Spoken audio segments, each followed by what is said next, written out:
The idea that mixed people are black is an extension of the one drop rule, which is a racist, white supremacist doctrine. It is essentially saying that if you have one drop of African ancestry blood inside of your system, then you by default are black. And it was used to further purify the white race and have mixed people as outcast alongside with black people. Yo, so we back in here for another edition of F-ya-Motha. I know it was the fellow waffle color looking a fellow waffle color looking nigga, and he looks biracial though. But he makes a valid point. People that are biracial are not black. Now it doesn't mean they're not part of the tribe. It just means they're not black in the sense of like native black people or African Americans or even Africans or Caribbeans. Now, while they're not white, they are other. And I try to tell people all the time, genetics doesn't work with percentages like the 23andMe will make you think. Right? When they say it's 23% this or 16% that, they're looking at haplogenes, right, of different ethnicities. You have a marker that signifies a percentage to kind of like gauge how many haplogenes or whatever that you may have of that ethnic group. But physiologically, it doesn't work like that. It works more along the lines of paint, to simplify it, right? The amalgamation of a brown egg and a white sperm cell from two different ethnicities comes together, fuses, and makes something different. That's why people that are mixed, most of them, not all, but most of them are racially ambiguous. Sort of like Kamala Harris. Now, I don't believe she got any Afro-Jamaican, Caribbean blood, but let's just take her word for it. She wouldn't be white or black because she doesn't look like a white person. Neither does she look like a black person.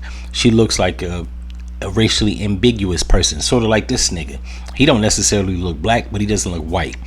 He's something new, right? Like if you took yellow and blue paint, mix it together, you got green. You don't have either or. You got some new shit. So that's basically what mixed people are.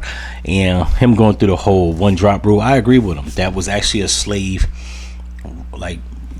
rule that they had instituted so that it could maintain the white purity or the purity of the white race. Meaning you was a bastard baby and you was a part of the tribe, but you wasn't fully like the tribe. But you know what I'm saying? You can't be a part of our tribe is what they were saying. So anybody that wants to dispute that, I know some black folks out there that got a high yellow mama or a high yellow grandma, and they'll go through the ranges of saying, well, this person is light skinned, such as myself. I'm light skinned, but I'm not this complexion. Like if you looked at me, you could tell I'm black. You could tell I'm not only a part of the tribe, but I'm black. This nigga looks biracial as fuck. And like I said, it doesn't mean you're not a part of the tribe. Even the Indian nation, right? Even federally recognized nation of Native Americans now. There's some white skinned people.